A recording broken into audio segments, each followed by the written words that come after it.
Amigos de Pensamiento Nacional, les habla Axel Juárez y estamos en una emisión más de nuestra sección de La Nacional Revolucionaria.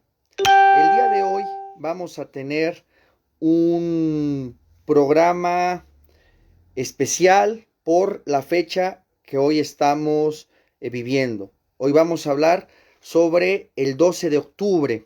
Es un tema muy sensible, consideramos que muy importante y que no podemos omitir desde Pensamiento Nacional hablar, exponer nuestras posiciones al respecto de una fecha tan significativa. Si decimos que los estados, las naciones se forjan en la historia, tratar de este tema se vuelve fundamental. De suerte que hoy hablaremos sobre el 12 de octubre e iniciamos con esta pregunta: ¿conquista, invasión o descubrimiento de América? Es un tema que levanta muchas pasiones, que levanta muchas ámpulas, muchas reacciones, de suerte que nosotros vamos a tratar de dar una respuesta serena, meditada, racional, en función de ciertas ideas y coordenadas filosóficas, porque el tema que hoy vamos a tratar desborda no solamente desborda los campos solo de la historia o de la antropología o de la economía, en fin, hoy lo que nos toca hablar o de lo que hemos decidido hablar implica tener y tratar con ideas filosóficas. De suerte que hoy nuestro programa también tendrá que ver, como siempre en el fondo, con la filosofía. Nosotros comenzaríamos por aquí. Pues el 12 de octubre a veces se le ha dado distintas denominaciones: Día de la Raza, el encuentro entre dos mundos, descubrimiento de América. Y yo recuerdo, aun cuando estaba en la educación básica, que se decía el 12 de octubre, el descubrimiento de América, pero no quedaba muy claro cuál era la importancia o de qué se trataba aquello, que Cristóbal Colón, pero nunca había una explicación de en qué consistía o en qué había consistido, qué había implicado el descubrimiento de América. De suerte que la charla que vamos a tener hoy, el día de hoy va a ser una conversación un poco más larga de lo habitual porque el tema lo amerita. Entonces nosotros comenzaremos por este tema o partiremos de este punto. Al 12 de octubre se le ha denominado de muy distintas maneras, en distintas partes también de Hispanoamérica, que corresponde a la propia región que en principio fue descubierta. Se le ha llamado Día de la Raza, se le ha llamado Día de la Diversidad Cultural, en función de las distintas concepciones. Ahora, lo que yo quiero marcar aquí, y a partir de este punto desarrollamos ya toda nuestra argumentación, es que detrás de estos nombres o detrás de estas denominaciones, pues hay una concepción atrás de estos rubros bajo los que se pueda nombrar. Es decir, implica cómo se entiende la historia y cómo se entendió este proceso histórico. Y nosotros partiríamos de este punto. Vamos a dividir nuestra exposición en tres grandes apartados.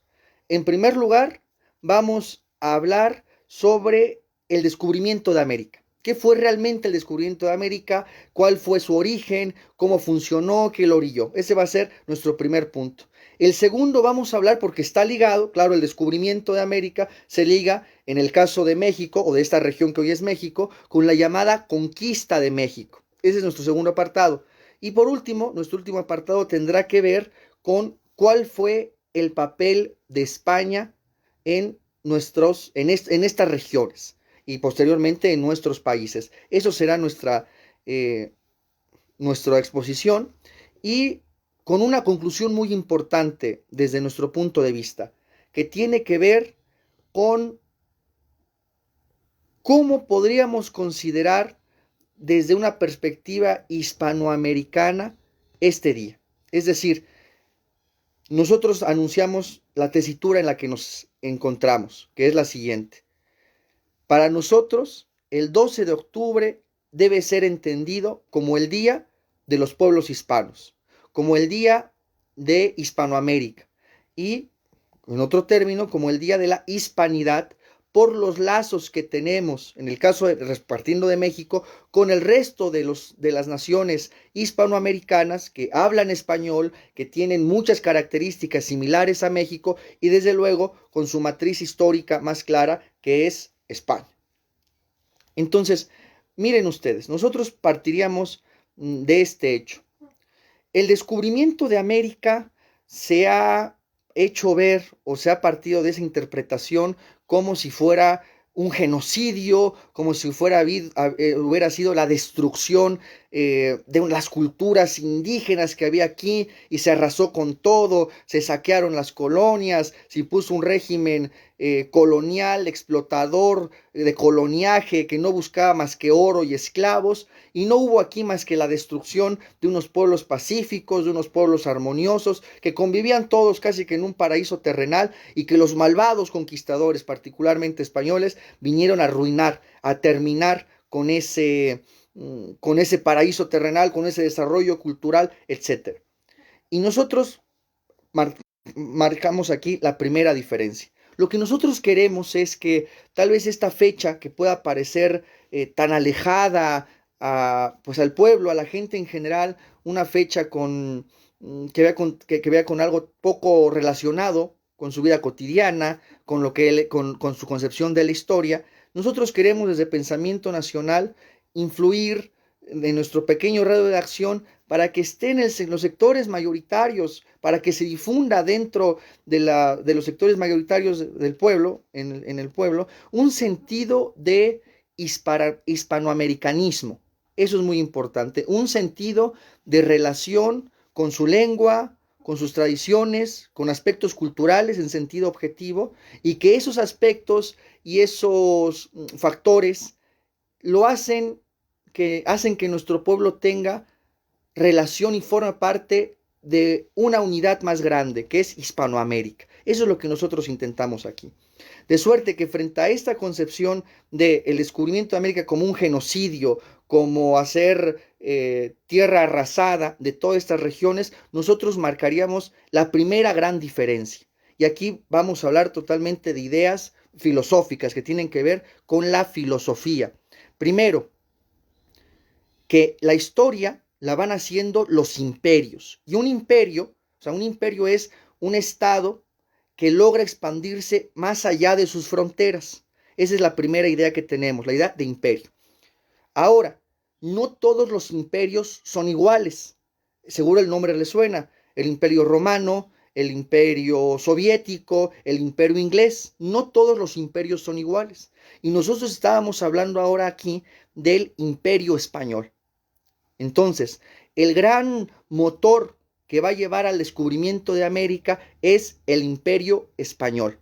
Ahora, el imperio español es un imperio con unas características muy importantes, porque desde nuestra concepción filosófica, que es la de Gustavo Bueno, la del filósofo Gustavo Bueno, busquen las obras del profesor Gustavo Bueno en Google, están en libre circulación, en PDF, la inmensa cantidad. Es algo muy importante tener coordenadas filosóficas claras. El profesor Bueno distingue dos grandes tipos de imperios: los imperios depredadores y los imperios generadores. Eso es una diferencia fundamental. ¿Por qué? Porque los imperios no son todos iguales. Y el imperio español, hay que empezar a preguntarnos por esto, ¿qué hizo en la región americana que descubrió, que impulsó su descubrimiento? ¿Hizo tierra arrasada? ¿Simplemente vino a expoliar?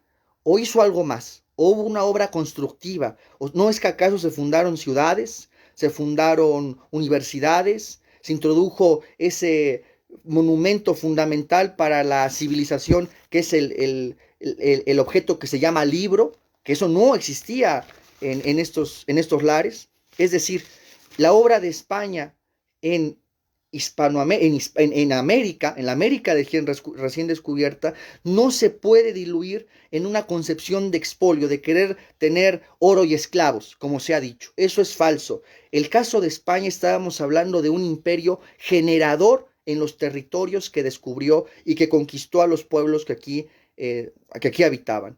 Es decir, en estos territorios. Eso es muy importante. Al hablar de España estamos hablando de un imperio generador, no de una maquinaria de depredación. Es decir, aquí se construyeron instituciones y no solamente se vino a extraer oro y esclavos, como podríamos resumirlo de esa manera. Eso es muy importante. Piensen ustedes que, por ejemplo, el imperio inglés, cuando va a la India, pues no cambia absolutamente nada.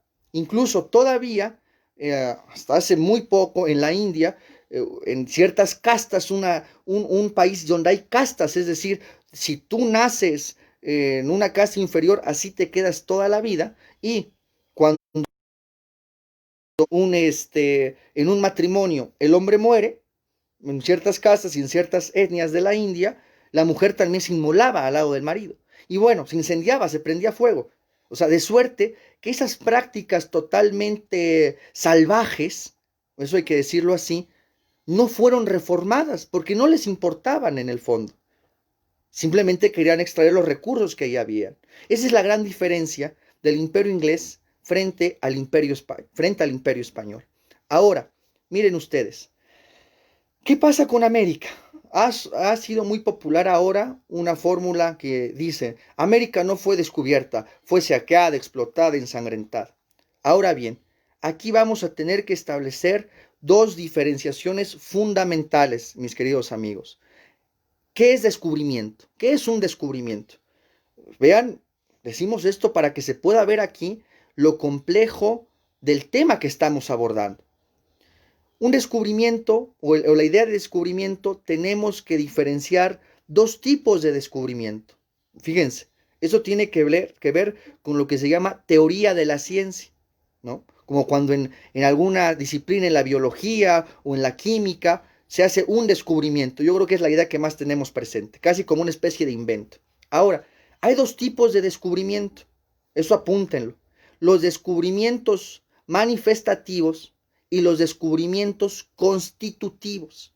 Ahora, en términos muy sencillos, la idea de descubrimiento que tiene que ver, que necesitamos esta idea para poder analizar qué pasó con América, cómo poder clasificar lo que pasó con América. Un descubrimiento es la relación entre un determinado grupo de sujetos inserto en un contexto social determinado con algún objeto que se está tratando ahí de investigar cuáles son sus cualidades o en qué consisten. O sea, digamos, esta es la idea casi de descubrimiento en un sentido común o muy popular, generalizado. Ahora, hay otros tipos de descubrimientos, ojo, y aquí está la clave, que ya no son manifiestos, ya no se encuentran casi que a la vista de los ojos y se descubren, ¿no? Y ya están constituidos, ya están conformados esas realidades que se descubren, ¿no? En el caso de América pasó algo muy particular y muy importante de considerar, que en efecto el descubrimiento de América fue eso, un descubrimiento, pero un descubrimiento de tipo constitutivo. Y esto es fundamental, o sea, esto es fundamental.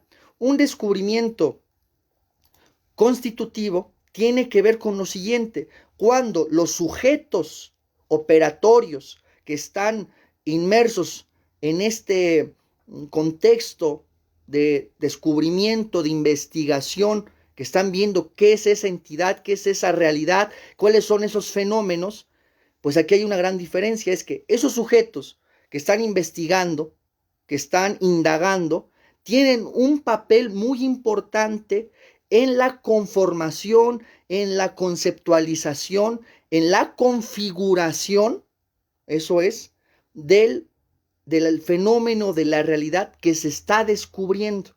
Esto que parece planteo tan abstracto, ahora lo vamos a ver muy aplicado y muy clarito en el caso de América. Es decir, cuando se llega a América, cuando Cristóbal Colón llega a América, y aquí vamos a hacer un hincapié ahora en que representa cuál es el papel verdadero de Colón, ni siquiera la idea de América, ni siquiera la idea misma de América existe, o sea, no hay la claridad, ni siquiera está concebida la idea de un continente que va, pues hoy lo sabemos, desde Canadá hasta pues la Patagonia. Es decir, no había ni siquiera esa conceptualización, ni siquiera la idea de América podía existir. Entonces, cuando los conquistadores, ya sea Colón en un primer momento o los conquistadores españoles después llegan, no es un descubrimiento de algo que ya esté dado, que ya esté configurado, es un descubrimiento constitutivo, porque los individuos que participan van a configurar, a constituir, a incidir en esa realidad que están descubriendo, que es América. ¿A qué nos referimos con eso que pueda parecer tan extraño y tan alejado a nosotros? Bueno, pues que los pueblos que aquí se encontraban en esta región, en estas regiones, ni siquiera sabían dónde empezaba el territorio y dónde terminaba en cuanto a su unidad continental. O sea, ni siquiera sabían cuál era la extensión de este territorio continental enorme que es América. Porque además los pueblos que aquí estaban asentados no se conocían los unos con los otros en determinadas regiones. Es decir, los mexicas nunca conocieron a los incas, ni los incas a pueblos más hacia el sur, de la Patagonia en Argentina, por ejemplo. Entonces, esto es fundamental. Los pueblos dispersos que aquí se encontraban en esta plataforma continental, ni siquiera conocían dónde empezaba y dónde terminaba. No tenían la idea de América y tampoco se conocían entre ellos. De suerte que claro que América fue descubierta, pero no fue cualquier descubrimiento, sino fue un descubrimiento constitutivo, en donde los individuos que están en esas operaciones para indagar, para investigar ese fenómeno, esa realidad, bueno, pues inciden en su construcción, en su conceptualización, en su configuración. Entonces, eso es muy importante. Ahora, ¿por qué se tiene que hablar de descubrimiento? Bueno, mis queridos amigos, esto parece muy complicado, pero es muy importante considerarlo. Primero hablamos de un descubrimiento constitutivo, dicho de esta manera, ¿no? Cuando en un contexto en donde se está indagando, se está investigando, los sujetos inmersos en este proceso de investigación, de descubrimiento, precisamente, van a incidir en la conformación, en la configuración, en la conceptualización de la entidad que finalmente se llegó a su conocimiento, a saber que existe de determinadas formas. Esto es muy importante. Ahora, ¿cómo o qué implica descubrir América? Una vez que llega Colón y el posterior desarrollo de la llegada de los conquistadores españoles a estos territorios. Pues implica ni más ni menos la idea de que el planeta Tierra es una esfera. Entonces aquí se entrelazan dos aspectos fundamentales, la idea de descubrimiento y la teoría de la esfera. Esto es fundamental, porque los distintos pueblos, sociedades que aquí estaban en estos territorios, de lo que luego se llamaría América, no tenían ni idea, pero ni por aquí podían saber que la Tierra era esférica, que la Tierra era una esfera. Esto es fundamental. Es algo que está presente ya los griegos, configurada de alguna manera en los griegos, y que llega al imperio español, precisamente a la monarquía española, en donde es una tradición que existe, en donde se concibe al planeta Tierra como una esfera. Y esto es fundamental. Si no estuviese la concepción de la esfera, de que a la Tierra se le puede circundar, pues simple y llanamente sería imposible el descubrimiento. ¿Por qué? Porque sería imposible la perspectiva y el proyecto, el plan, el programa de poder circundar la Tierra. Si la Tierra no es una esfera, no se puede circundar. Entonces, aquí es fundamental la teoría de la esfera, la concepción de que el mundo es una esfera y se puede circunnavegar. Entonces, es así como se entrelazan esos dos aspectos. Por un lado, la teoría de la esfera, ni más ni menos, mis queridos amigos, y el aspecto del descubrimiento que nosotros hemos denominado, bueno, nosotros no, que la tradición filosófica del profesor Gustavo Bueno, que es nuestra referencia para nuestros programas, denominó descubrimiento constitutivo. Claro, porque ni siquiera la idea de América estaba prefigurada o estaba concebida. No existía, no la tenía. Y ese mito que han sacado algunos indigenistas por ejemplo, en Bolivia, donde decían, bueno, no, es que ya había aquí una concepción de América y se llamaba Abya Yala. Bueno, eso es falso, eso no es verdad. En todo caso, remitiría, o es un neologismo inventado por ellos, o remitía a la franja que conocían los pueblos allá sentados. Nada más. Entonces, esto es fundamental. Ya dijimos que hay distintos tipos de imperios. El papel del descubrimiento ya no solamente manifestativo de llegar y encontrar una realidad dada, no, incluso de constituir la propia, incidir en la propia realidad que se está descubriendo, conceptualizarla, configurarla, tal y como se va a desarrollar posteriormente, segundo aspecto, y el tercer aspecto de la teoría de la esfera, que implica saber que el planeta tiene forma de esfera. Eso es fundamental. Eso es fundamental, dicho en términos pues muy sencillos. Claro que esto implica conceptos más complicados, pero creo que podemos partir de aquí. Y creo que aquí estamos demostrando que se necesitan de ideas más potentes. Fíjense lo que hemos tenido que hacer de hablar de descubrimiento, de hablar de la teoría de la esfera, etcétera, para poder encontrar un análisis racional, filosófico al tema del descubrimiento de América. Bueno, esos son los primeros aspectos que yo quería comentar con ustedes. Ahora, en este primer bloque, ¿cuál es el papel de Colón en este descubrimiento constitutivo de América? Bueno, pues nosotros diríamos lo siguiente. Realmente Colón, históricamente, como sujeto histórico, viene a ser un personaje totalmente secundario. Viene a ser, digámoslo así, un instrumento de la historia. ¿Y quién estaba haciendo la historia en ese momento? El Imperio Español. Eso es definitivo. Es decir, es en el avance, en la expansión del Imperio Español, en que se puede llegar hasta estas regiones del otro lado del Océano Atlántico. ¿Cuál es el papel aquí fundamental? ¿Cuál es el motor de este descubrimiento? Y tendríamos que decir que es fundamentalmente la corona española, la monarquía española, y un personaje aquí surge con una importancia vital, que es la reina Isabel de Castilla, que es la reina Isabel la Católica, como todo el mundo la conoce, ¿no? Incluso si lo estamos viendo en México, tiene un metro en la línea rosa, ¿no? Isabel la Católica. Bueno, pues remite este gran personaje. Incluso ahora, eso se compagina, permítanme hacer un paréntesis, que están los grupos feministas y los feminismos en toda su variedad insistiendo con que la mujer siempre fue oprimida y nunca participó. Bueno, pues yo creo que la reina Isabel la Católica es un personaje fulgurante de la historia universal y que demuestra que realmente el papel de la mujer en la historia ha sido muy variado y que tiene que ver en función de su estrato social.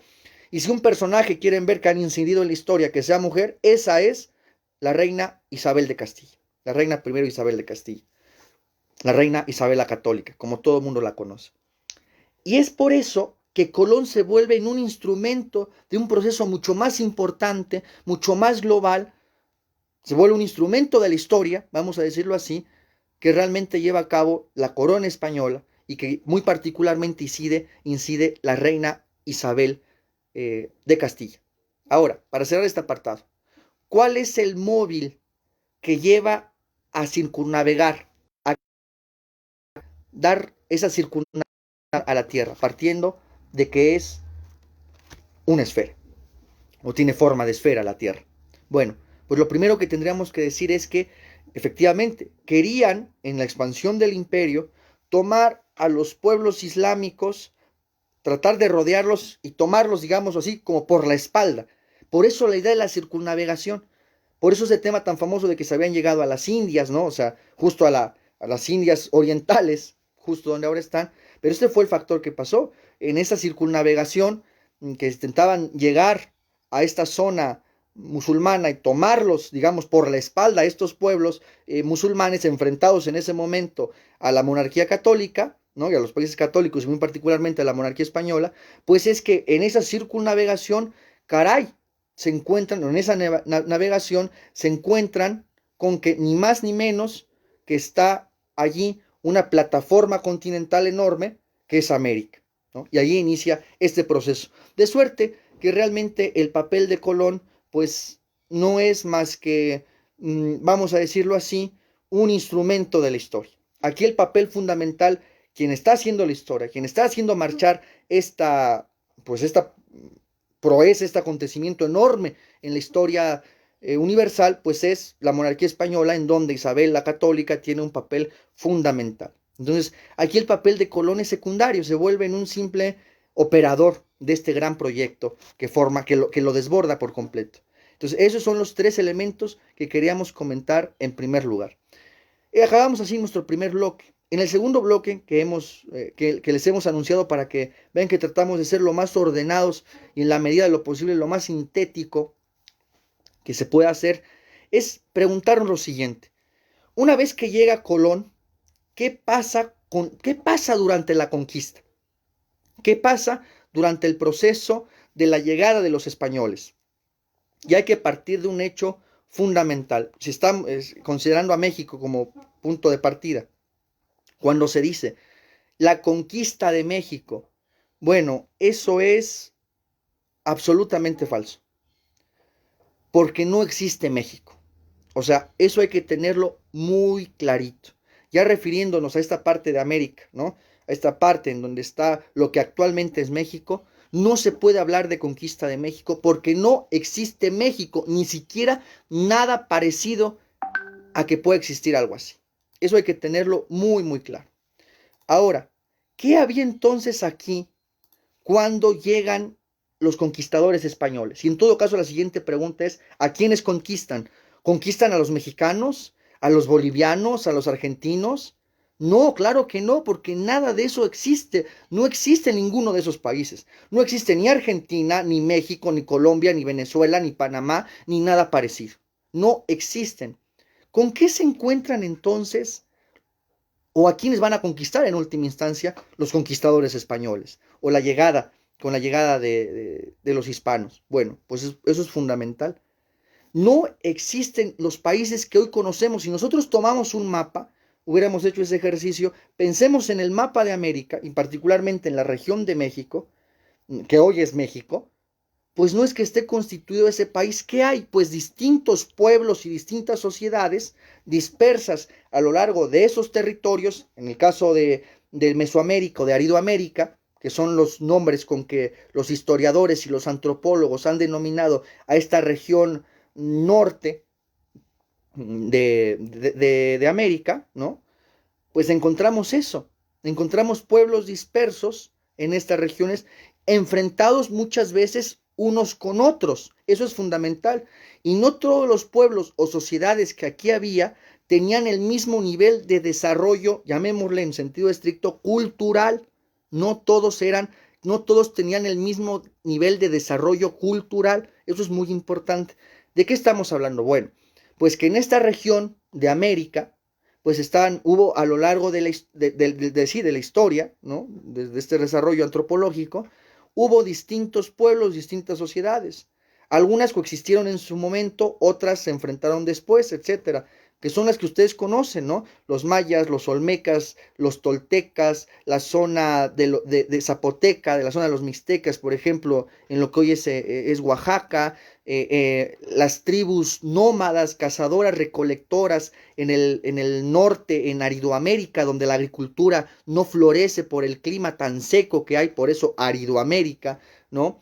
Con los yaquis, por ejemplo, que no tienen un desarrollo de la agricultura muy amplio. Bueno, pues estos distintos pueblos que están dispersos en estos territorios no conforman una unidad ni conforman un país. Imposible. Son pueblos diferentes, con lenguas diferentes, con religiones diferentes, aunque pueda haber analogías por el contacto en el que estaban, pero que no conforman de ninguna manera una unidad ni un país. Son eso, son sociedades y pueblos dispersos a lo largo de un territorio determinado, que en este caso es Aridoamérica y Mesoamérica, si nos referimos a lo que actual y solo actualmente es México. Ahora, si hablamos en el periodo llamado posclásico, que es la última etapa del desarrollo de estos pueblos prehispánicos, justo de antes de la llegada de los españoles, que encontramos, por ejemplo, en la zona del Valle Central en Mesoamérica, o la zona del Valle de México, como se le llama. Pues encontramos una sociedad más desarrollada y más poderosa que otras, que son los mexicas. Pero los mexicas es un pueblo de tantos, por eso no podemos decir casi como sinónimo de México, es que es azteca. Eso, perdónenme que lo diga, es una vulgaridad, es un absurdo por completo. Eso hay que reconocerlo. Es un pueblo de tantos que está en esta zona, pero con la particularidad que la sociedad mexica es una sociedad más poderosa, más desarrollada y más fuerte que los otros pueblos que estaban alrededor. Es por eso que los mexicas se vuelven en la sociedad predominante de su época y la más grande de su época. Es por eso que dominan a otros pueblos. Esto es fundamental. No es que aquí vivieran los pueblos prehispánicos en una armonía, en un paraíso, casi que en la comunidad primitiva, viviendo en tranquilidad y en paz. Todo lo contrario, había fuertísimos conflictos entre estos pueblos desde mucho antes. Si pensamos antes de la fundación de México Tenochtitlán, por ahí del 1320, eso es muy importante, ya encontramos fuertes conflictos antes de la consolidación de la zona de Tenochtitlán de los mexicas. Por ejemplo, un conflicto muy fuerte entre el señorío de Azcapotzalco y el de Texcoco. Eso es muy interesante. El famosísimo Nezahualcóyotl, pues yo creo que la mayoría puede pensar, pues era azteca. Pues no, claro que no. Nezahualcóyotl era el reino, era del señor de Texcoco, al que los de Azcapotzalco dominaron fuertemente. Incluso están las relaciones de lo que se ha podido reconstruir a través de la investigación antropológica. Bueno, pues hubo un fuerte conflicto entre Texcoco y Azcapotzalco para ver quién dominaba mayores regiones, ¿no? Entonces, esto es fundamental. Así, ya hacia la época de los mexicas, en lo que se denominó periodo postclásico, para 1520-21, en donde finalmente cae la capital de los mexicas, que es Tenochtitlán, pues ¿qué encontramos? Esta sociedad mexica predominante, más desarrollada, más fuerte, que domina a otros pueblos. No coexisten en armonía, que dominan a otros pueblos. Por ejemplo, a los otomíes, ¿no? Que están en la zona de lo que hoy es el Estado de México. Bueno, pues estaban sometidos o eran esclavos. Ojo, los tlaxcaltecas, que es el conflicto más famoso, los mexicas habían dominado brutalmente al pueblo de tlaxcalteca. Y así el dominio y la influencia de los mexicas llegaban hasta la zona maya de Chiapas, Guatemala, y también por la zona de lo que pues hoy es Veracruz, ¿no? Y dominaba a otros pueblos. Y tenía una perspectiva de superioridad y de control sobre los otros pueblos que aquí estaban. De suerte, amigos, ¿por qué detenernos y explicar esto? Porque hay que romper ese mito de que ya existía México y que México fue conquistado, o que aquí ya existía un país o una nación imposible. ¿Qué había en esta zona territorial de lo que hoy es México, o esta zona mesoamericana y de Aridoamérica? Pues había esto, distintos pueblos encontrados y enfrentados entre sí, donde había guerras, había matanzas, y no era un desarrollo tan armónico como se piensa, y además que no todos tenían el mismo nivel. Las sociedades que se pudieron asentar en una zona fértil, como es la del Valle de México, la agricultura floreció. En otros, los pueblos que estaban en Aridoamérica, ya casi al norte de América, ¿no? Pues son profundamente atrasados respecto, por ejemplo, pueden desarrollar la agricultura por el mismo clima. O sea, aquí el clima influyó muchísimo y son tribus recolectoras cazadoras, es decir, que viven de la pesca, de la caza, etcétera, de la recolección de frutos, precisamente. Entonces, esto simplemente es para aclarar que es un mito de que ya existiera un país. Bueno, creo que en la medida de mis posibilidades expuse esto de manera suficiente para avanzar. No quiero yo cansarlos en esta exposición que ya es de por sí complicada por el tema. Ahora bien, este es el escenario de que existente cuando llegan los conquistadores españoles. Por lo tanto, ¿qué pasa durante la conquista? Porque está relacionado el descubrimiento con la conquista, de ahí viene todo, que si es un genocidio, que si es el despojo, que si es el expolio, simplemente. Bueno, aquello que decía, no, esto es lodo y sangre únicamente. Bueno, primer aspecto, que cuando llegan contingentes españoles, soldados españoles, no conquistan a ningún país, ni conquistan a México, ni algo parecido. Conquistan a determinados pueblos que estaban aquí asentados, que ni de chiste conformaban un país único o unitario. Primer aspecto. Segundo aspecto, es por eso que los tlaxcaltecas, como pueblo oprimido por los mexicas, se unen a Cortés y se van contra los mexicas. Entonces, esto es fundamental. Entonces, vean las relaciones que hay y lo complejo que es este esquema. Ahora bien, ¿cómo es y qué pasa durante la conquista? Aquí la pregunta que hay que hacernos, mis queridos amigos, es, ¿realmente la conquista y posteriormente el virreinato y la Nueva España solamente fue una era de opresión, de extraer recursos, de extraer oro, de extraer plata y llevarla a España y aquí solo era miseria y despoblamiento? No, eso no fue así. Eso no fue así de ninguna manera. Eso es un mito de quien ha tenido mucho interés en que los pueblos hispanoamericanos no se identifiquen y no encuentren lazos de unidad entre los distintos países que luego surgieron tras la llegada de los españoles. Ahora sí, después de los españoles es que empiezan a forjarse potencialmente, primitivamente, los países que luego se van a independizar, pero vayamos parte por parte para no romper el intento de ilación argumentativa que estamos llevando a cabo.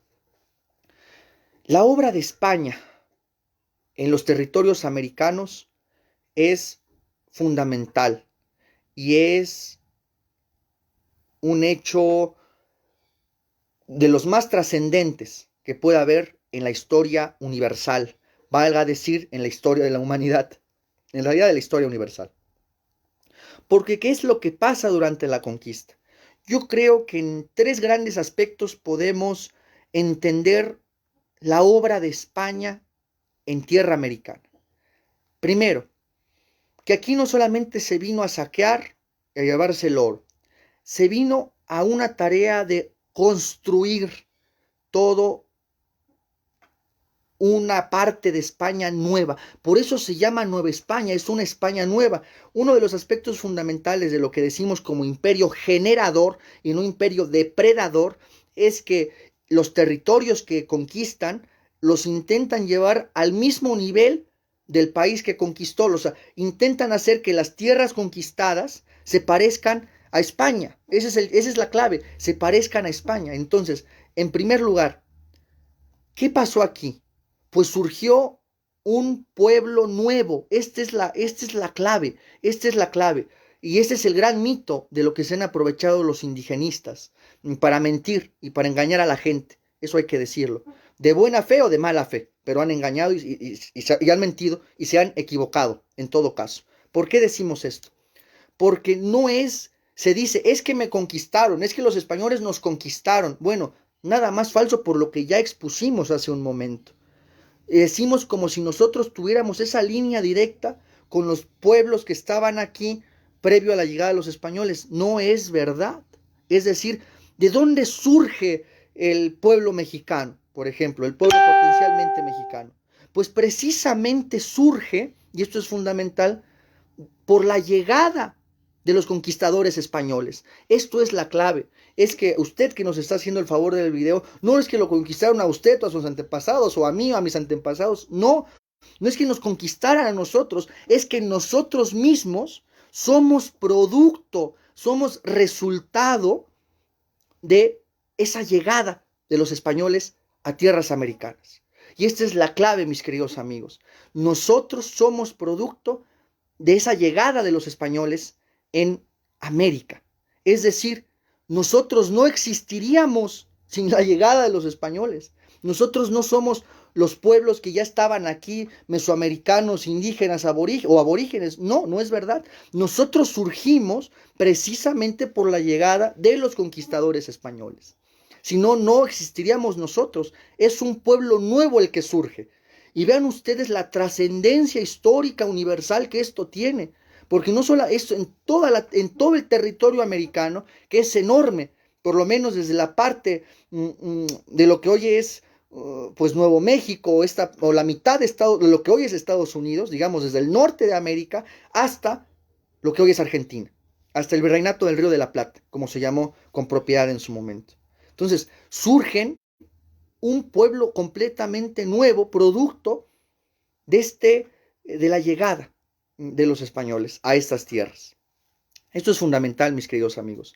Es decir, porque nosotros somos un resultado demográfico, pero lo vamos a exponer así, es un pueblo demográficamente nuevo, genéticamente también distinto y culturalmente también ya distinto. Es decir, ya somos otra cosa y somos producto precisamente de la llegada de los españoles. Si no, no existiríamos nosotros. Negar ese acontecimiento es casi que negar que nosotros estemos aquí, es negar que surgimos nosotros como unos pueblos nuevos a la luz de la historia universal. Y eso, imagínense el peso histórico, visto ya posteriormente, cuando nuestros países ya se independizan del imperio español, son partes del imperio que luego se separan, pues vean cuántas naciones nos surgieron. O sea, son pueblos nuevos que surgieron y prácticamente todo el continente americano y su población es producto de esa llegada de España a la zona americana. Bien, primer aspecto, es eso. Primer aspecto. Somos demográficamente hasta algo nuevo. Ahora, ¿cuál es la diferencia o qué pasó aquí? Insistimos, para retomar la hilación con España en este periodo de la conquista, o de lo que se llamó como la conquista y posteriormente el virreinato. Bueno, pues ¿qué sucedió? Si nosotros comparamos la actitud del imperio inglés con los indígenas que habían en esa zona de Norteamérica, los cherokees, las tribus iroquesas, en fin, ¿qué encontramos allí? Que la perspectiva era exterminarlos. Exterminarlos. Ahí sí era quitarle las tierras, arrojarlos por allí y que los ingleses y demás inmigrantes europeos que venían pagados por el imperio británico se quedaran con esas regiones. Y hoy vean la entraña racista de los anglosajones. ¿En dónde tienen a los pueblos indígenas actualmente en Estados Unidos? En lo que ellos llaman esas comunidades protegidas. ¿Comunidades protegidas? No, señores. Eso es la exclusión total de esos pueblos. Es la exclusión total de esos pueblos. De tenerlos apartados y encerrados, de que no nos vayan a contagiar a la sociedad. Esa es la verdadera entraña racista del imperio británico y de luego la actitud que tuvieron los norteamericanos. ¿Aquí qué pasó? Yo quiero aquí empezar a argumentar el papel de la obra de España en América. Uno, todo imperio, cuando llega a nuevos territorios, claro que hay violencia, claro que hay conflictos y claro que hay extracción de recursos y fue un choque fuerte entre estos distintos pueblos. En un primer momento, todo imperio tiene algo de expoliador, claro, y más en el momento primero de choque y encuentro. Pero después de esa etapa de encontronazo, del encuentro de distintos pueblos que chocan y donde hay un proyecto distinto por tratar de cambiar todos los pueblos que vi aquí y surge un pueblo nuevo que somos nosotros y que nosotros somos resultado de ello, pues ¿qué encontramos aquí? Después de ese momento de encontronazo, de choque tan fuerte, pues se da un proceso totalmente distinto. Hay una integración. Esta es la gran diferencia entre los distintos grupos étnicos que hay. Aquí implica hablar de temas más complicados que ahora no podemos considerar porque nos llevaría nuestra charla nacional revolucionaria mucho tiempo, pero sí agendar esto. Aquí hubo una integración. ¿Qué pasó? Bueno, pues que las mujeres indígenas entraron en contacto, desde luego reproductivo, con los españoles y los indígenas con las españolas y los negros también con españolas o los negros con las indígenas, en fin, es decir, la raza africana en ese sentido. Entonces, imagínense, aquí hubo una integración, eso es fundamental. Aquí no hubo esa exclusión racista típica de los anglosajones. ¿Cuál fue la línea que aplicó el imperio español? La integración. Por eso nuestro tono de piel en ese sentido, como un dato, en fin. O sea, lo importante aquí es que hubo esa integración entre indígenas con españoles, entre españolas con indígenas, entre africanos por los esclavos que venían, con, eh, generalmente con mujeres indígenas, etc. Es decir, aquí hubo una integración y ese fue el resultado de que surgiera este pueblo nuevo. Miren, respecto a, con datos duros, yo voy aquí a hacer la primera cita y recomendación bibliográfica de esta charla. Este es un libro muy importante, estos temas los trata en buena medida la antropología, no únicamente, pero sí la antropología y la demografía. Este es un libro que yo lo recomiendo ampliamente, va a salir por desgracia al revés por la posición de la cámara y se llama Población, Migración y Mestizaje en México, época prehispánica, época actual, de cara que se pueden ir rastreando los aspectos. Y fue escrito por Said Laguna Rodríguez, publicado por el Instituto Nacional de Antropología e Historia. ¿Por qué saco a colación este tema y este libro en particular? Porque aquí se hace, hay otros materiales, evidentemente, yo recomiendo este para dar un dato duro, ¿no? Se hace una labor estadística fundamental, ¿no? O sea, nos estamos aquí basando en datos, en razones, no en puros discursos, como hacen los indigenistas o los apologistas de que todo fue un genocidio y aquí fue el acabose. Ahora, ¿qué pasó con la población indígena cuando llegan los conquistadores españoles? Cierto, en el primer momento hay un encontronazo muy fuerte, es pues la desestructuración de los pueblos que aquí estaban, lógicamente, y la mayor causa de muerte que hay en la población indígena en ese momento, eso ya saben que fue un mito, ¿no? Por ejemplo, Fray Bartolomé de las Casas, incluso él siendo un misionario español, que primero fue encomendero, es decir, explotaba hasta esclavos, pues bueno, él dice que, bueno, hubo una matazón de 12, 20 millones, ¿no? Imposible. Se calcula que en la región de lo que hoy es Nueva España, de lo que fue Nueva España y actualmente es México, claro, considerando un poco más la parte norte, pues no pasaban más de 4 millones y medio, 5 millones y medio. Esas son las cifras más reales. Las primeras causas de mortandad en este momento de la conquista, en sus primeros años, digamos de 1521 hasta finales del siglo de 1500, o sea, principios ya del siglo XVII, pues ¿qué encontramos? O sea, del 1600, las primeras causas de muerte o de las bajas demográficas de los pueblos indígenas fueron las epidemias, el nivel de trabajo eh, y sobre todo también el proceso sociológico de desestructuración de estos pueblos. Pero ¿qué encontramos? ¿Qué encontramos después? Ojo, después de este periodo encontramos que hay una alza en la población indígena hacia el siglo XVII. ¿Qué implica esto, mis queridos amigos? Que no había entonces una política de exterminio como sí hubo en Estados Unidos, sino que hay una política de integración y de propia reproducción en el sentido amplio, ¿no? De subsistencia de estos pueblos indígenas. Es decir, que aquí la política no era la del exterminio, como con los anglosajones y los pueblos que ahí estaban, sino el de la integración y el del desarrollo de estos pueblos, ¿no? Entonces encontramos eso, que hacia el siglo XVII empieza a crecer la población indígena. Ahora, si pensamos ya en la época previa a la independencia, en los 1810, 1820, ¿qué encontramos demográficamente? La demografía es la disciplina que nos ayuda a estudiar el crecimiento, el comportamiento de las poblaciones, cuántos nacen, cuántos mueren, las razones por las que mueren. Y mucho tiene que ver con la estadística, eso es la demografía. A la sociología es muy importante. Son el sector mayoritario de la población, incluso más que los llamados mestizos. Esto es muy importante. O sea, esto es muy importante. Incluso más que los llamados mestizos. Ahora, hacia ya entrado la época de finales del siglo XIX, ya es mayor la población mestiza o que se considera mestiza. También esas clasificaciones son muy complicadas. Y ahora vamos a ir matizando esto. ¿Qué quiere decir esto entonces? ¿Por qué la población mestiza es más amplia ya para finales del siglo XIX? por una razón muy sencilla, mis queridos amigos, por la plena integración que hubo, por la plena integración que hubo de los africanos que estaban en estas zonas, que se integraron con mestizos, con los pueblos indígenas, y se estaba forjando y desarrollándose aún más este pueblo nuevo que devino en lo que hoy es México. Eso es fundamental.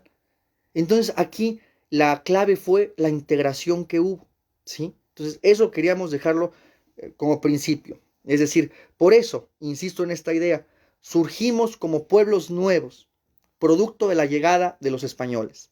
Sin eso, no existiríamos nosotros, no existirían estos pueblos de Hispanoamérica. Es negar este proceso, es negarnos a nosotros mismos históricamente, y eso es un absurdo. Bien, ese es el punto que queríamos tocar ahora para ir avanzando. Ojo, hubo en la obra de España en esas tierras americanas, perdón que me detenga en esto, pero es que ese es el argumento constante y sonante de los indigenistas, los que quieren decir que todo fue una opresión, que los indígenas fueron segregados, etcétera, ¿no? Esta es la respuesta a esa posición.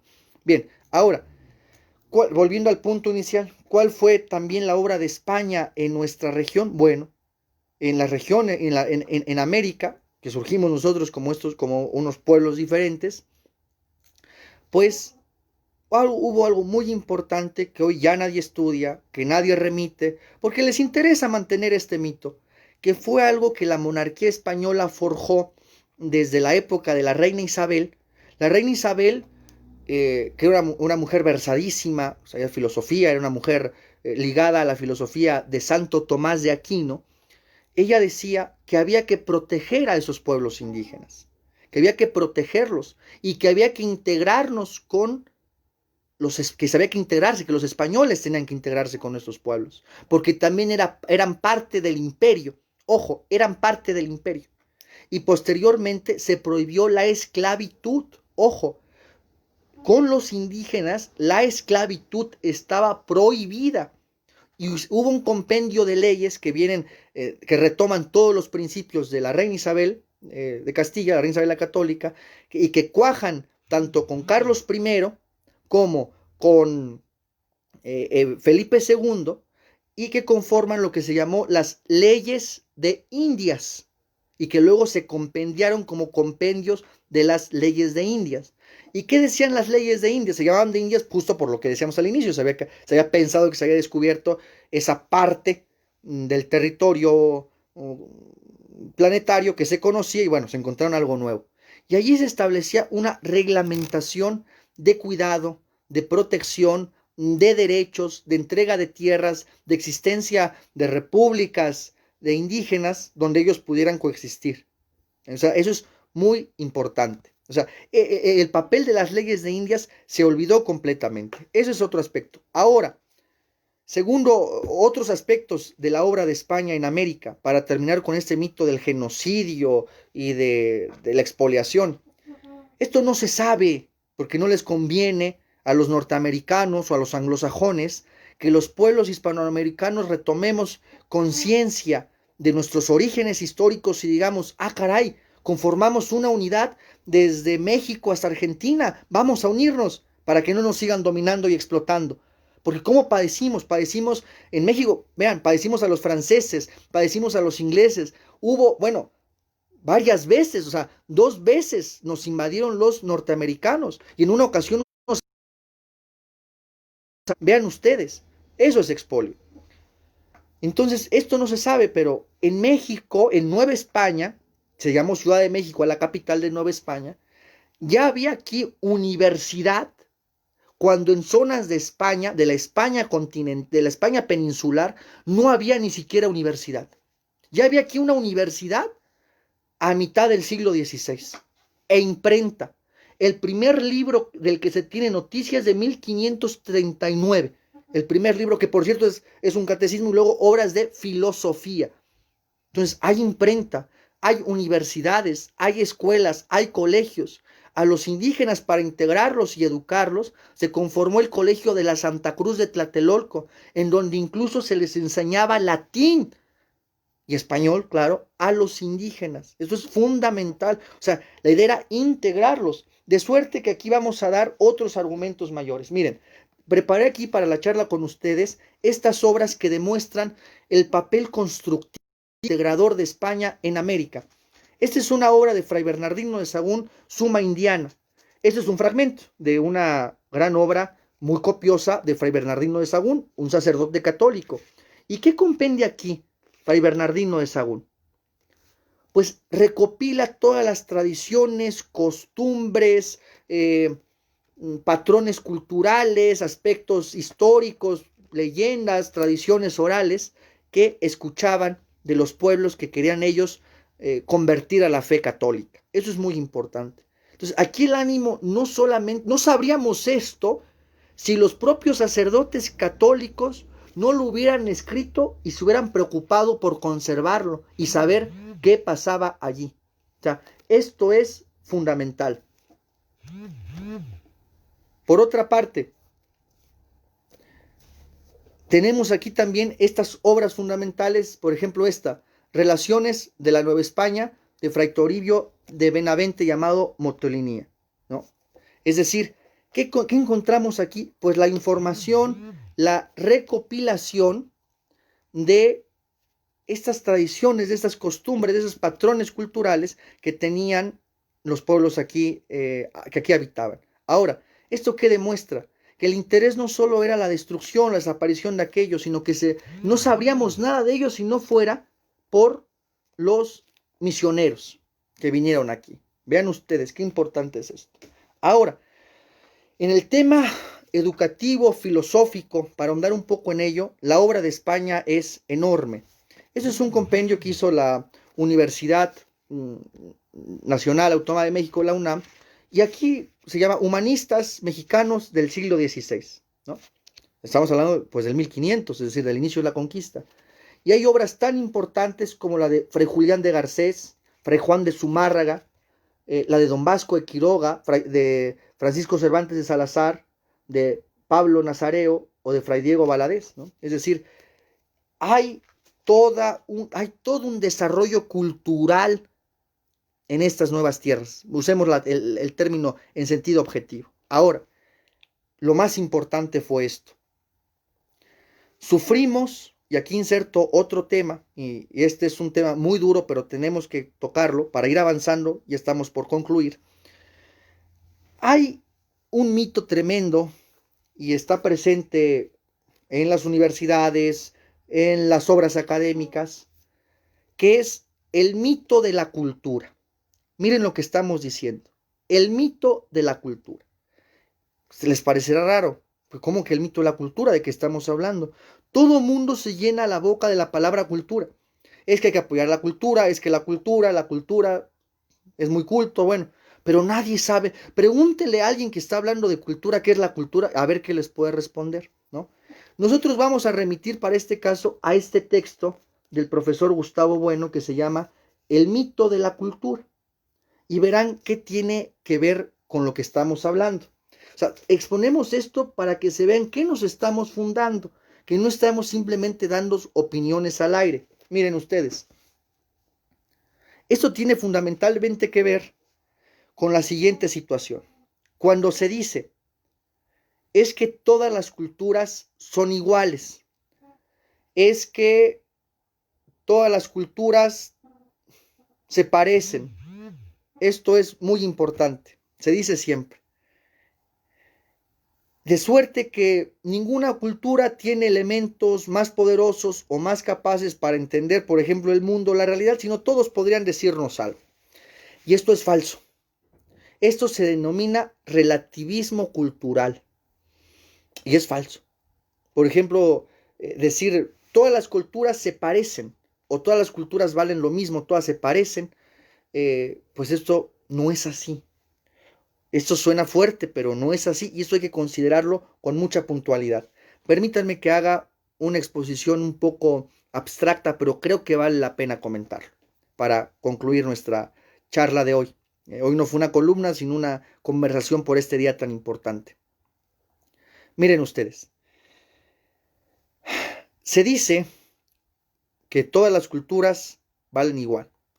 Y entonces se conciben cuando dicen, es que fue el descubrimiento de dos mundos, fueron dos culturas, o por ahí andaba incluso una imagen de esas que se comparten en Facebook donde decía, cuando los que te conquistan no saben de ciencia, no saben de astronomía, no saben de medicina. Bueno, aquí hay que considerar que el desarrollo de las sociedades humanas es muy diferente y que la idea de cultura, cuando se habla de cultura en este sentido, no es que sean como dos esferas o una esfera y diga, esta es la cultura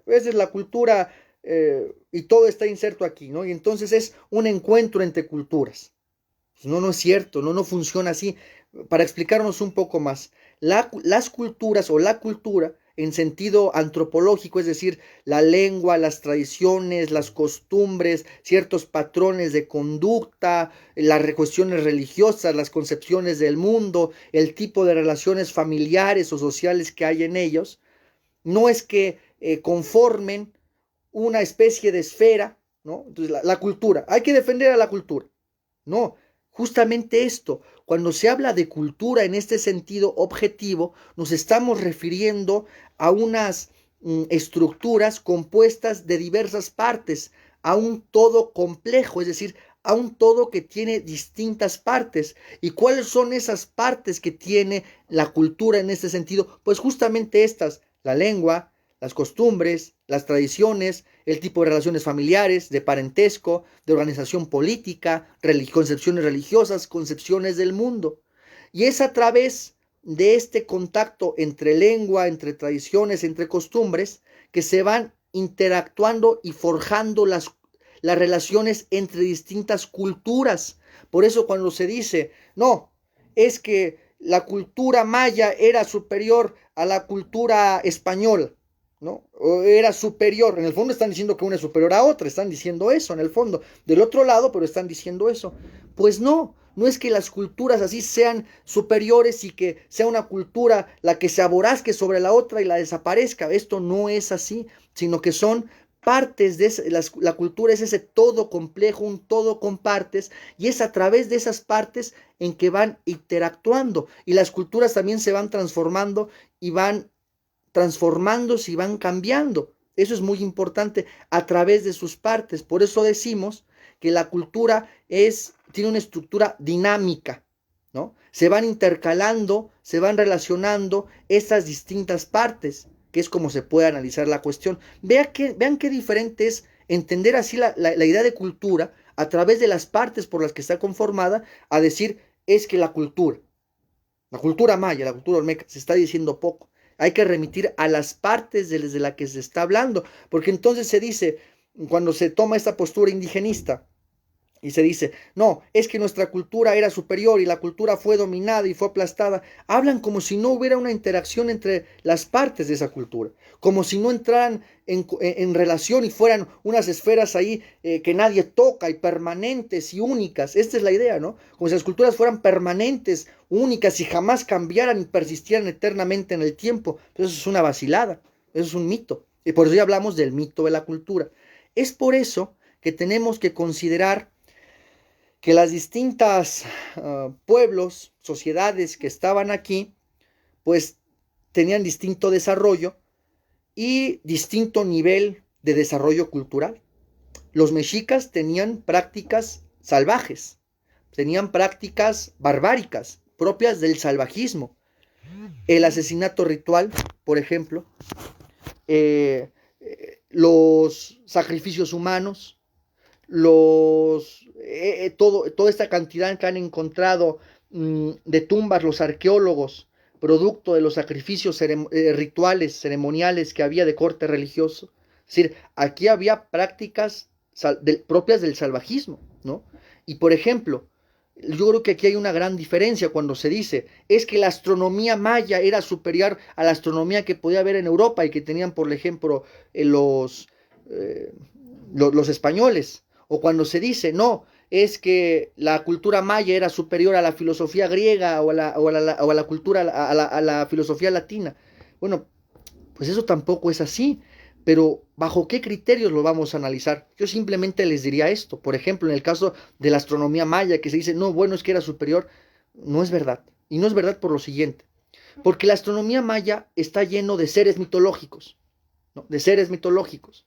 Por ejemplo, Venus, pues es Kukulcán, o son entidades mitológicas, son dioses, son seres míticos que van cambiando, el sol es un dios, etcétera. Eso es fundamental, ¿no?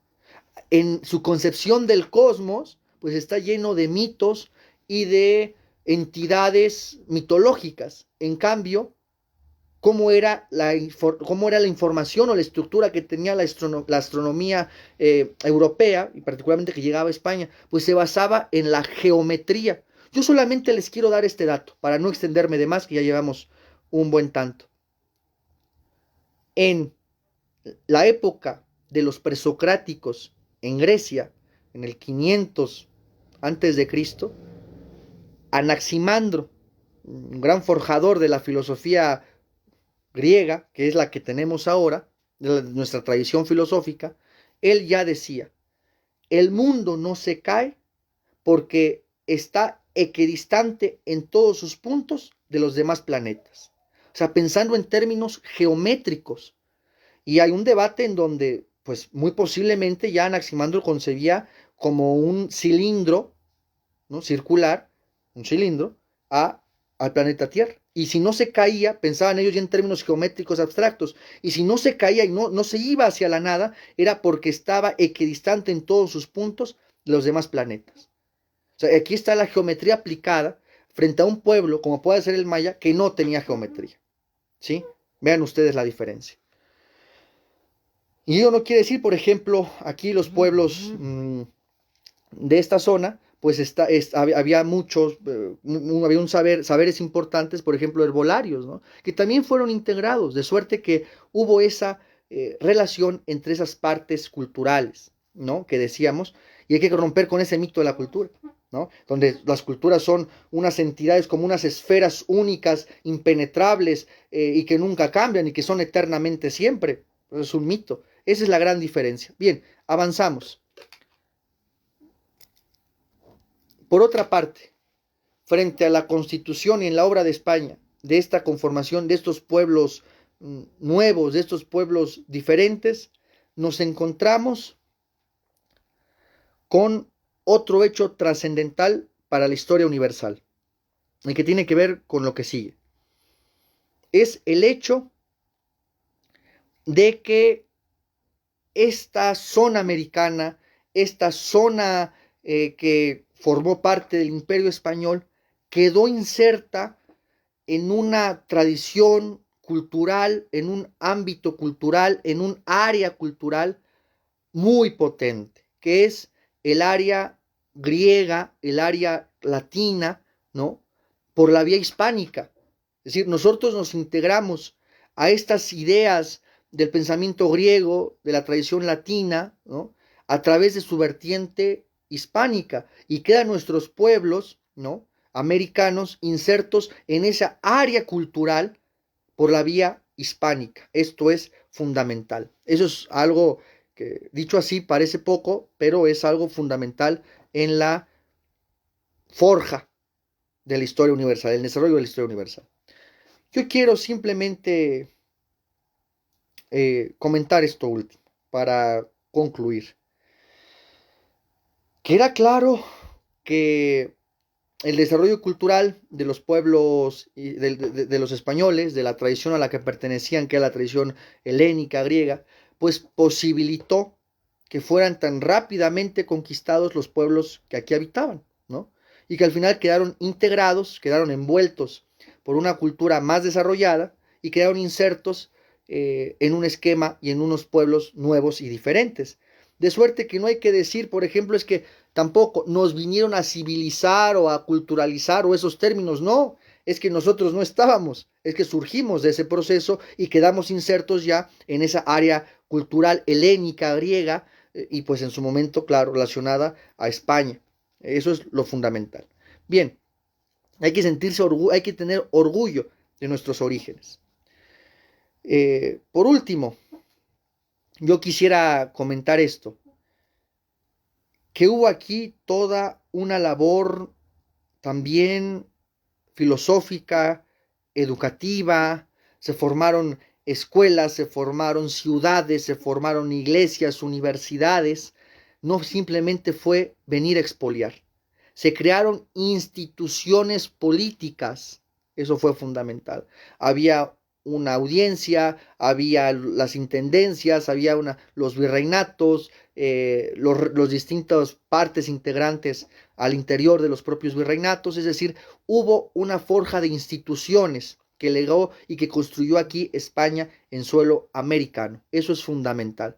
Y fueron precisamente esas instituciones, esa base política, para que tiempo después, por la diversa dialéctica y los cambios que hay en nuestra sociedad, pues bueno, finalmente se separaran esos virreinatos que luego conformarían, ahora sí, México, Argentina, España, Bolivia, Colombia, ¿no? Pero sobre la base de la obra y de las instituciones que habían legado el Imperio Español en América. Bien, de suerte que en la recta final de nuestra conversación de hoy, y agradecemos mucho a quienes nos han seguido en nuestras distintas ediciones, pues tiene que ver también con la lengua.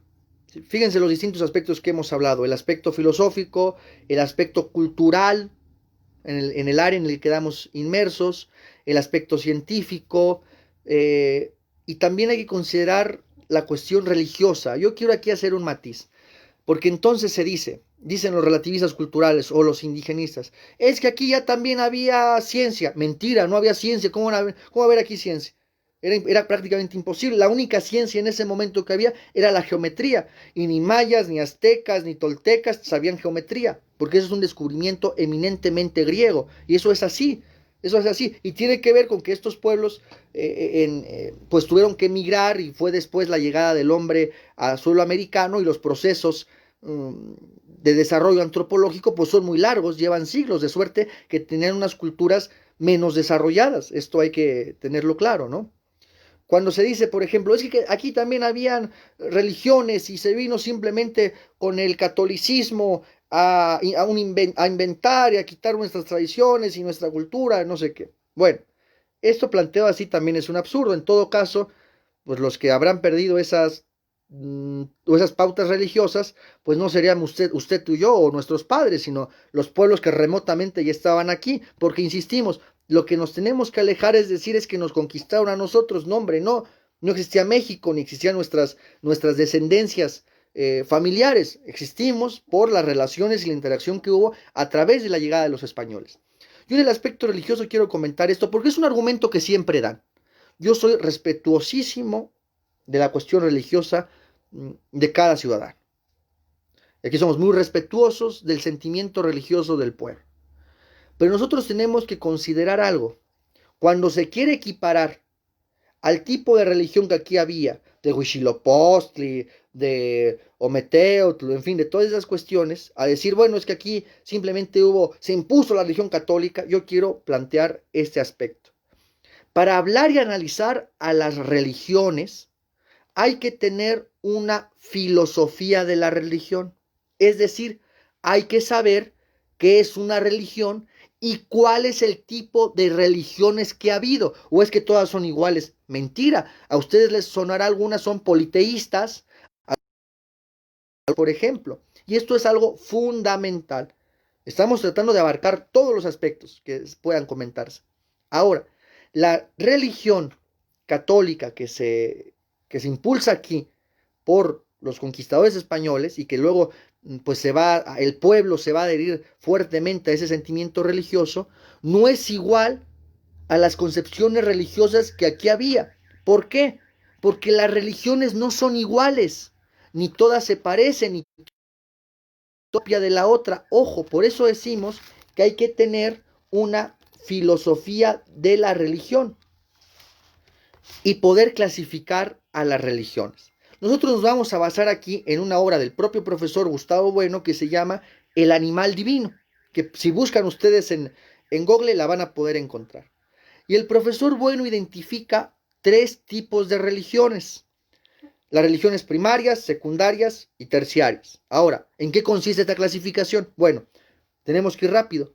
Las religiones secundarias son aquellas en donde producto de que las religiones primeras tenían que ver con los animales. Por eso ustedes ven en las cavernas al tigre dientes de sable, al bisonte, a determinados animales que son como unas especies de, llamamos, de númenes, de animales a los que se les atribuyen ciertas propiedades místicas, misteriosas, mitológicas, y que es el primer contacto en la conformación de las religiones. Posteriormente pasa algo fundamental. Por ejemplo, la tortuga para los olmecas. Hay unas pirámides en la zona donde estuvieron los olmecas de Veracruz y Tabasco, donde hay una pirámide en forma de tortuga. Vean qué importante es esto. Claro, porque esa relación con los animales se van a plasmar en las religiones secundarias, en la bóveda celeste, en el firmamento. Y entonces por eso toda esta costumbre de proyectar a los animales en la bóveda celeste.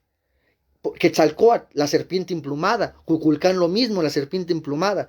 Se trata de un antropomorfismo en donde se combinan los rasgos animales con rasgos de los seres humanos y se proyectan en el cielo. Y esto es en todas las religiones secundarias.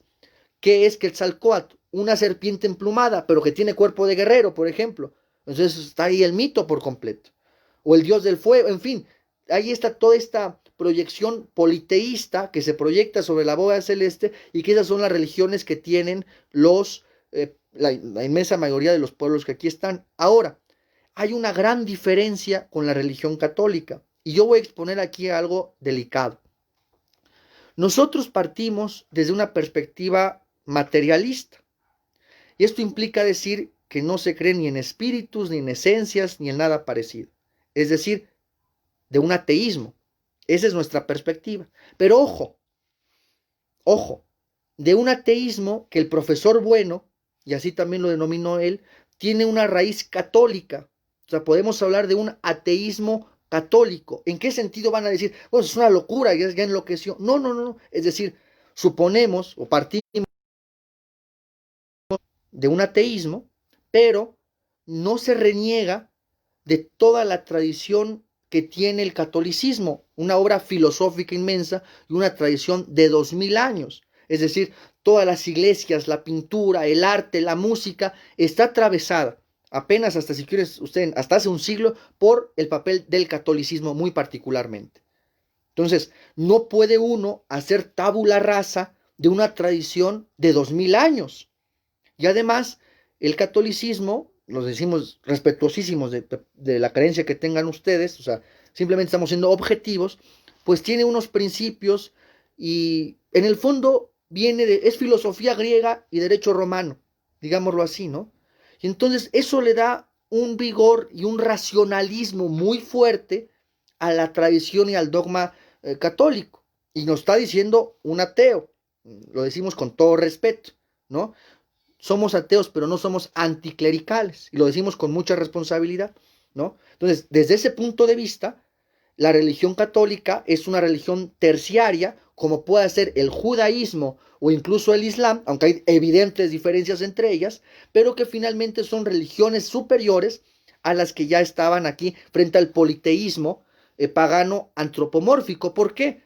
Porque el dogma del monoteísmo, en particular el catolicismo, ya aniquila a todos esos seres míticos, que serpientes emplumadas, que si Osiris, en el caso, por ejemplo, egipcio, que si tortugas, no, Quetzalcóatl por ahí, es decir, toda esa parte se difumina y eso va hacia un proceso de mayor racionalismo. Entonces, quien diga, no, es que ya había aquí religión, la religión católica es lo mismo y es irracional y se impuso, bueno, tendremos que matizar con esto, que no son iguales y que para clasificar a las religiones necesitamos una filosofía de la religión. Y que en ese sentido, por sus creencias, por su estructura que tenía el dogma católico, ya dijimos cuál es nuestra posición, pues quedó englobada y quedó desbordada pues estas religiones que aquí habían. De suerte que yo simplemente haría esto, no despreciar y valorar esa tradición que viene del catolicismo. ¿En qué sentido? De su filosofía, por ejemplo. O sea, son 4000 años, perdón, son 2000 años. 2000 años de desarrollo de esa iglesia y que tiene, insistíamos, la música, el arte, la pintura, la arquitectura se encuentra atravesada por esta tradición y sobre todo yo hago hincapié en la filosofía, ¿no?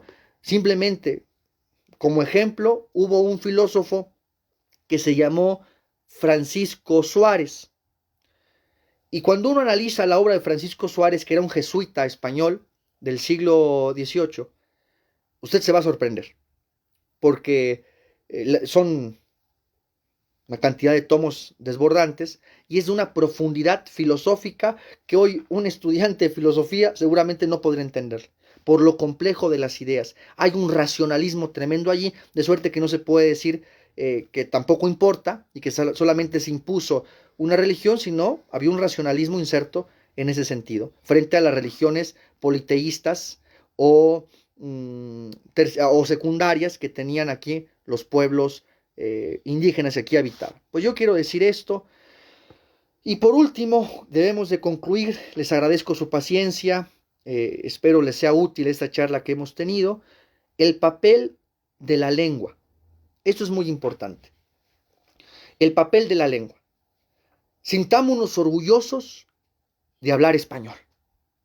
Sintámonos orgullosos de que nuestra lengua la hablan 400 millones o un poco más de seres humanos en todo el planeta. Pues imagínense, el español es una de las lenguas más habladas en todo el mundo. Si usted sabe francés, ¿a dónde puede llegar? A Francia y a algunas islas que tuvo Francia, donde influyó.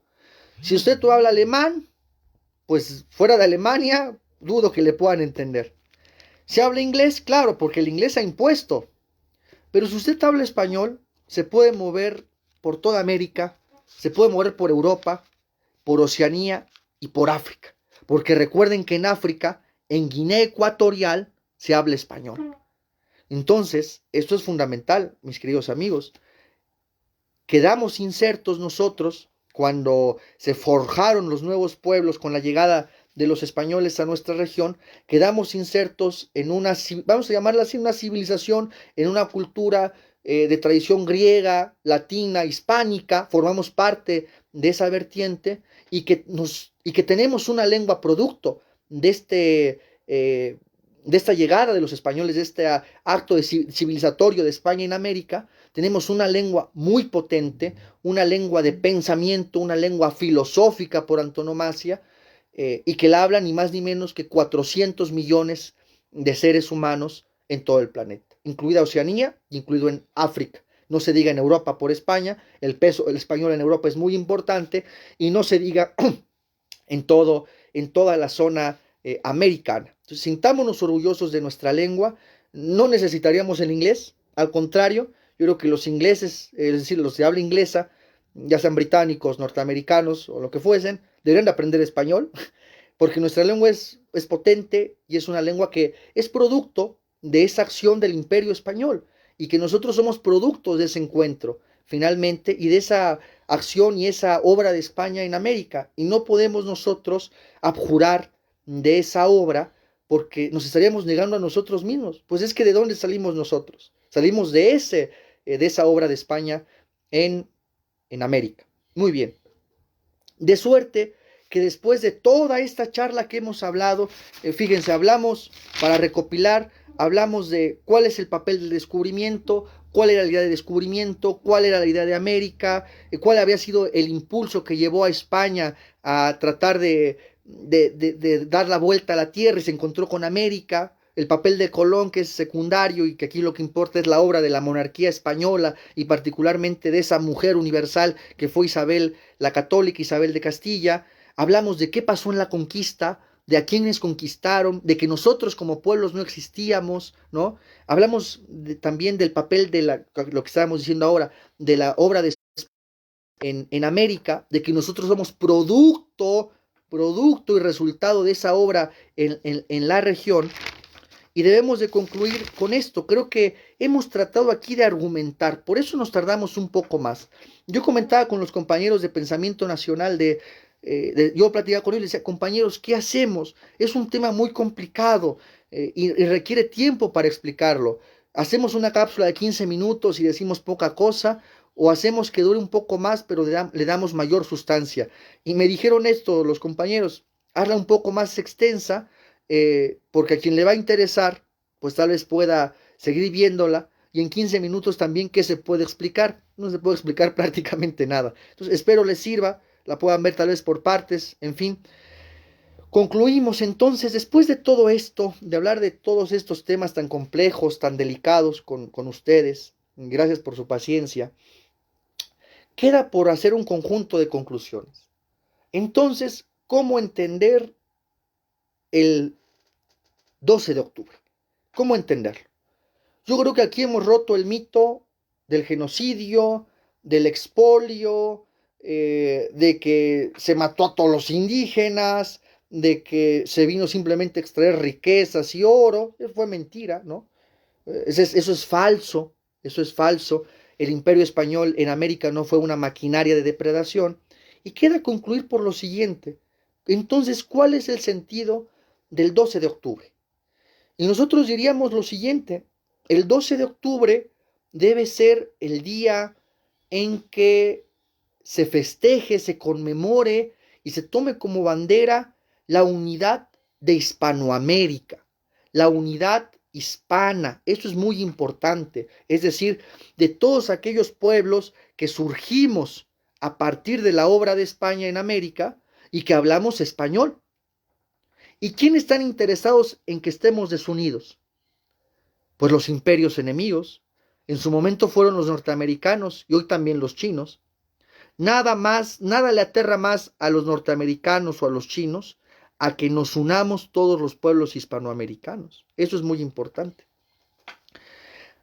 Que los 12 de octubre sean un día en que reflexionemos, en que consideremos que existe una comunidad hispanoamericana.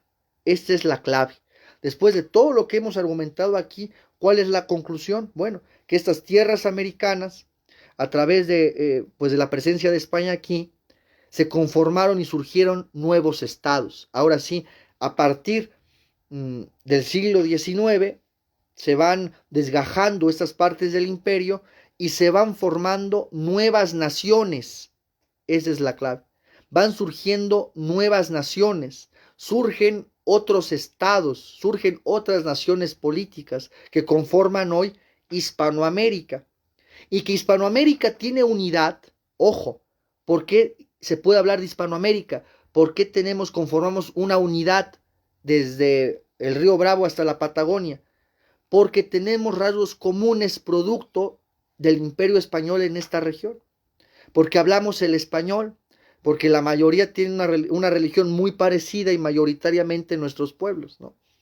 Por eso nosotros podemos hablar con un argentino, con un chileno, con un peruano, con un boliviano. Pensemos en que son pueblos hermanos, en que son naciones hermanas, que tienen problemas muy parecidos a nosotros, ¿no? Entonces, pensemos, casi que vayamos por orden, ¿no? Pensemos en Guatemala, en El Salvador, en Nicaragua, en Honduras, en Panamá, en Colombia, en Venezuela, en Bolivia, en Ecuador, en Perú, en Argentina, en Uruguay, en Paraguay y también en el Brasil, porque formó también parte en su momento Portugal de la monarquía española. Entonces, ¿a qué voy con nombrar todos esos países? A que conformamos una unidad política, a que conformamos una unidad, si ustedes quieren, vamos a llamarle cultural, que nos parecemos entre nuestros pueblos, que hablamos español. Eso es fundamental. El papel de la lengua es fundamental. Podemos entender en nuestro mismo idioma, en un mismo continente. Vean ustedes. Y además lo que ha pasado en Estados Unidos, la cantidad de hispanoamericanos y particularmente de mexicanos que están en Estados Unidos. Es decir, ha crecido, somos un pueblo joven, vigoroso, ¿no? Que va creciendo, ¿no? Pero, ¿por qué ha habido estas mentiras y estos mitos contra España? ¿Por qué nunca se ha fomentado un sentimiento de unidad hispanoamericana en el pueblo? Porque yo creo que es una idea muy radical, porque es una idea que va contra nuestros eternos enemigos. Después de que se fraccionan y surgen nuestros nuevos países de que han roto ya con el Imperio Español por el proceso de la historia, ¿no? Llega un momento en donde producto de las instituciones, del desarrollo que hubo aquí por España, pues se van rompiendo y surgen todos nuestros nuevos estados, ¿no? Y enseguida surgen dos amenazas. En el lado de México, pues los norteamericanos nos arrebatan la mitad del territorio en el siglo XIX. En Argentina la invaden, nos invaden los franceses, en la zona argentina también los invaden, promueven guerras entre nuestros países, por ejemplo, la llamada Guerra del Paraguay en el siglo XIX en esa región de América. Entonces siempre ha habido un interés porque nos mantengamos desunidos, porque no tomemos conciencia de que somos hispanoamericanos y que conformamos junto con España una comunidad hispana, una comunidad hispanoamericana. Eso es lo que han querido evitar. Y todos estos mitos sobre España, sobre la obra de España, se han denominado leyenda negra. Fíjense, este es un concepto que en México ni siquiera se conoce. Y es que aquí solamente vino España a chupar y a sangrar, fomentada por los ingleses, por los británicos, que ¿qué querían? Quedarse con todo, con todas las tierras americanas, y que luego fomentaron los Estados Unidos. Esto es fundamental.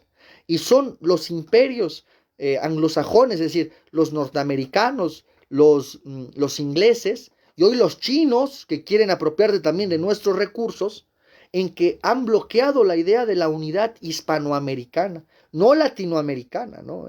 Hispanoamericana, porque la base es nuestro pasado común con España. Y eso es irremediable, ya por todo lo que expusimos hace un momento. Yo creo que nuestra labor es, de todos los nacionalistas mexicanos, en fomentar en el pueblo un sentimiento de un hispanoamericanismo, por lo menos con tres ideas. Primero, que entiendan que surgimos estos nuevos pueblos a partir de la llegada de los españoles, que si no, no existiríamos, es decir, sin España nuestros pueblos no existen, sin España no existe México, no existiría Colombia, ni Argentina, ni Venezuela, ni ningún otro país, o sea, no existiríamos como unidades políticas. Segundo, que la inmensa mayoría del pueblo de México se entere, esa es nuestra labor, ¿no? Trabajar, para que vea que tenemos rasgos comunes con toda la región hispanoamericana. Y que deje de ver a España como un enemigo o como alguien de que hay que tomar venganza. Eso es un absurdo. Estamos hablando español, no el náhuatl, no el otomí, evidente. Entonces, eso es un factor fundamental. Y tercero, que sepa que como tercera idea, que entre esos rasgos está la lengua, que hablamos español y otros muchísimos más hablan español, y que si estamos unidos ya no nos van a poder dominar. Entonces, esta es el cierre que queremos comentar ahora, de que si estamos unidos los hispanoamericanos, incluido también España, como una comunidad hispanoamericana, ya no nos van a poder dominar. Imagínense ustedes el día que conformemos un gran acuerdo político y económico entre México, Argentina, Perú, Colombia, Venezuela. No van a poder hacernos nada, ni los norteamericanos, ni los chinos. Y por fin nuestras patrias van a poder ser independientes en ese contexto de un acuerdo político. Eso es fundamental. Ustedes se extrañarán, nosotros somos nacionalistas mexicanos, pero ¿cuál es la base de nuestro nacionalismo mexicano? El hispanismo, el hispanoamericanismo, que ese es nuestro fundamento común. Si nuestra nación surge es porque hubo esa obra de España, por eso lo insistimos tanto. La base de nuestro nacionalismo es nuestro hispanismo. Hispanismo valga decir como la relación con España y por lo tanto la idea de Hispanoamérica, de nuestro hispanoamericanismo. Bien, yo concluyo con una reflexión después de este rato que hemos charlado, y es lo siguiente. Hay en nuestros días una postura, y particularmente que se ve hoy, 12 de octubre, vamos a llamar indigenista porque supone que aquí hay un genocidio, que España solamente vino a saquear y que supone que el origen de nuestras naciones son los pueblos indígenas. Falso. El origen de nuestras naciones es esta obra de España aquí, en el suelo americano, Y, por ejemplo, decía incluso Gamio, que fue un antropólogo mexicano, que los verdaderos dueños de estas tierras eran como los indígenas, como los auténticos dueños. Pues eso está mal planteado, realmente, ¿no? O sea, eso del derecho del primer ocupante, pues quién sabe quién se lo inventó, es la dinámica de la historia.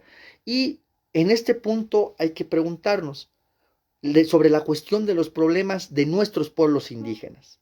Nosotros no estamos tomando una actitud de rechazo o de negación de nuestros pueblos indígenas, todo lo contrario.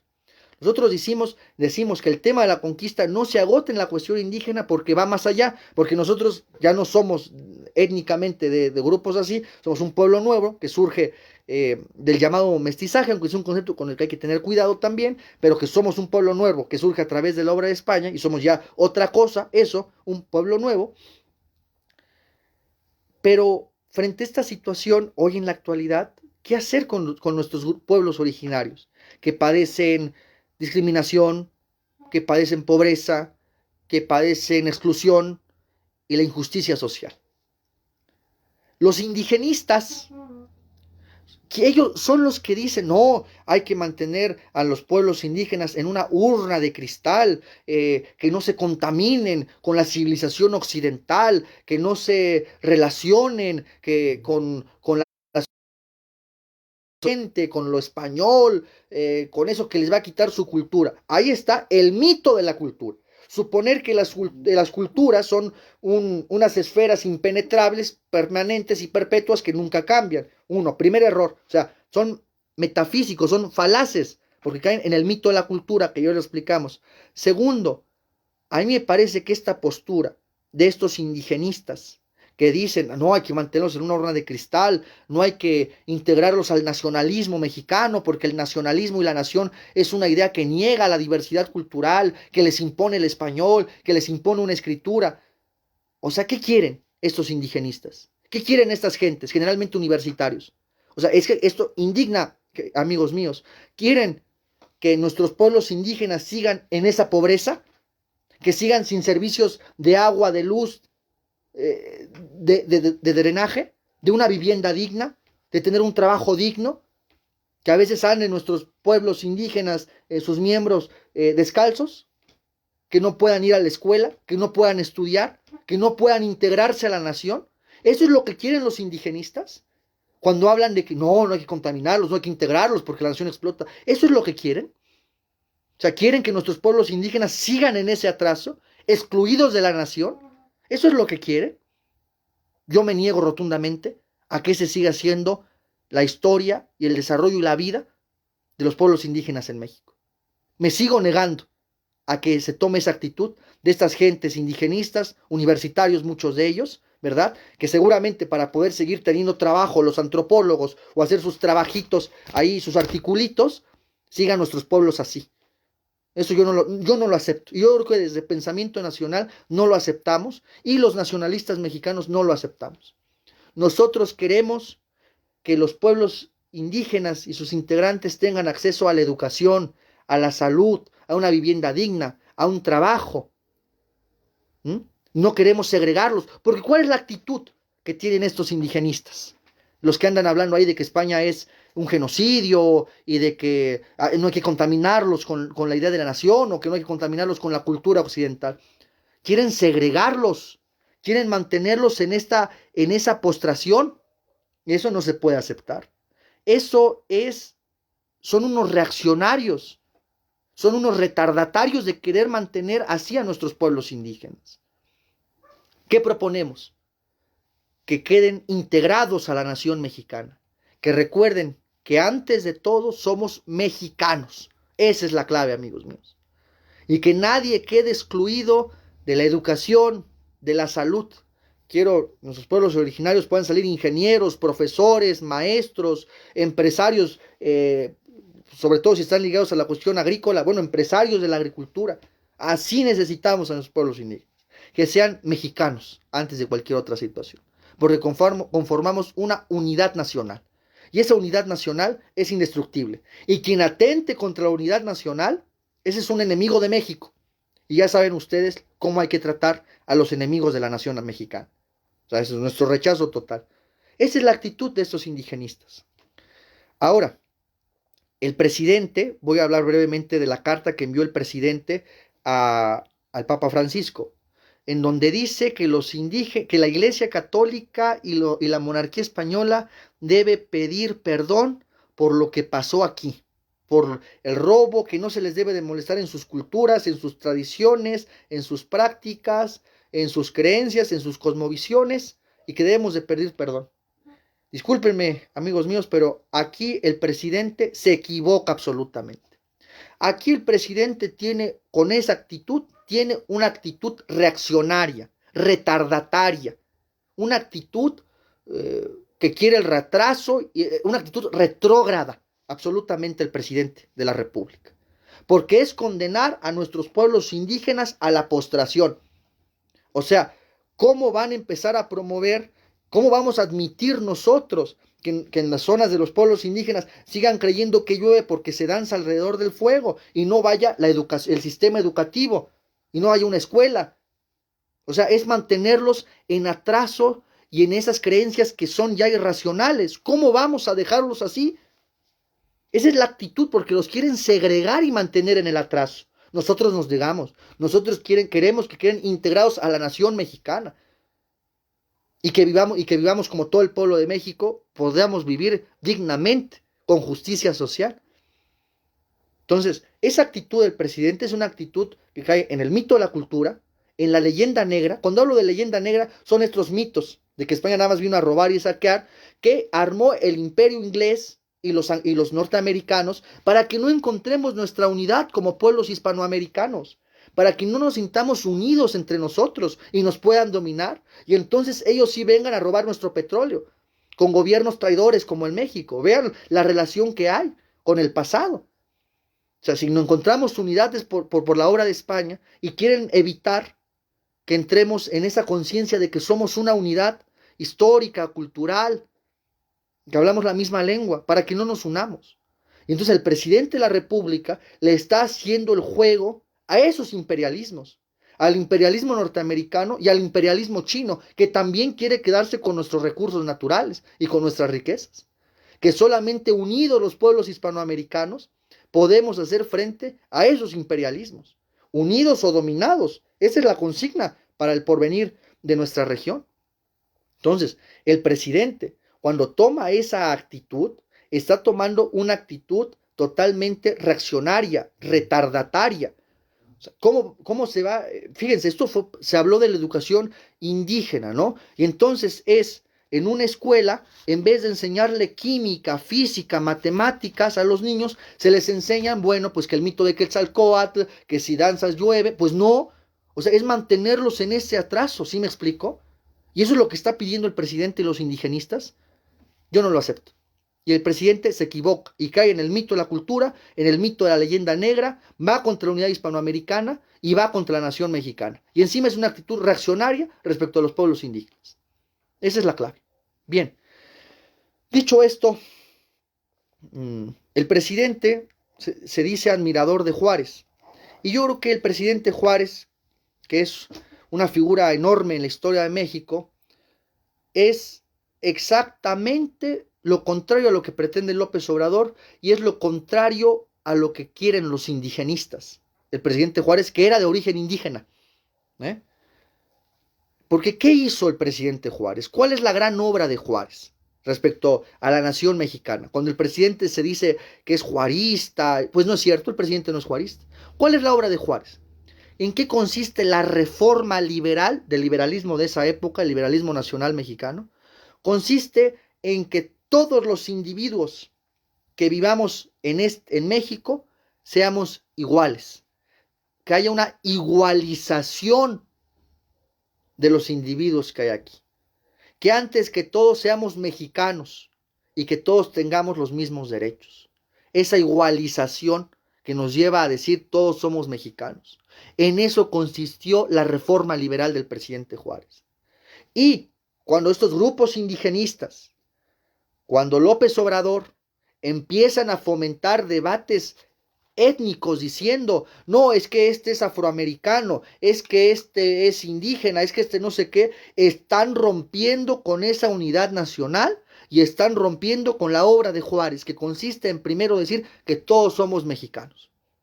Están rompiendo con eso. Y el presidente, cuando fomenta la división étnica entre los mexicanos, cuando dice que hay afromexicanos y afrodescendientes, todos nos confundimos, nuestra sangre se confundió con la de esos pueblos étnicos y hoy somos un pueblo nuevo. Eso es lo que hay que decir. Somos un pueblo donde hubo esa igualización, al menos a ese nivel político. Y el presidente y los indigenistas, cuando empiezan a decir, no, es que Vicente Guerrero es un afrodescendiente. No, señores, era un mexicano antes que todo.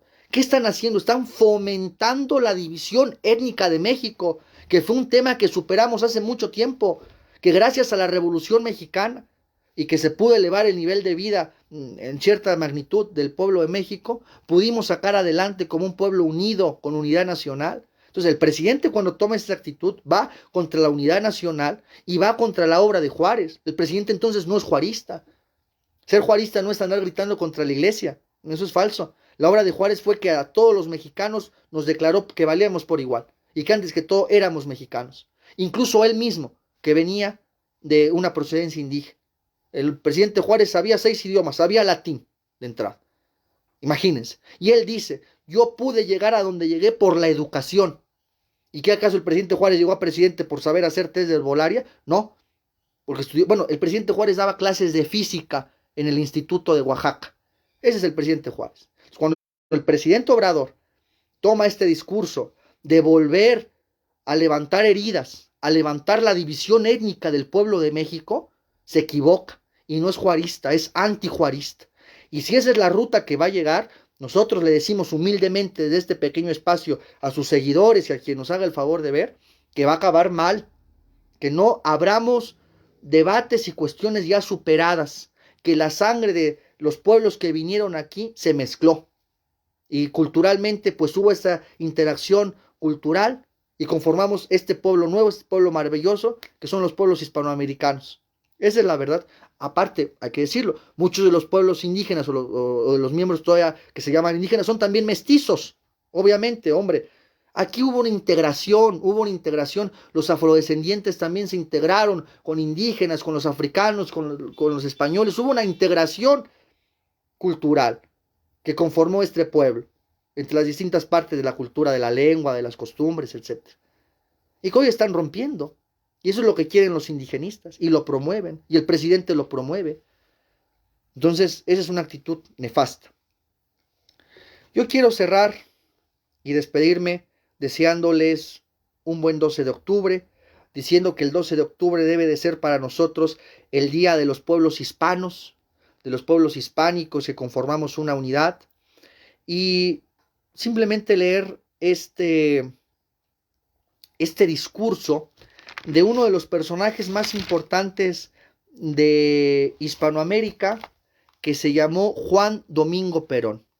Y el presidente Perón acusaba de imperialistas a los detractores de la conquista española de América, o a la llegada de España a América. Y entonces el presidente Perón dice así, en un discurso que dio un 12 de octubre, pero de 1947.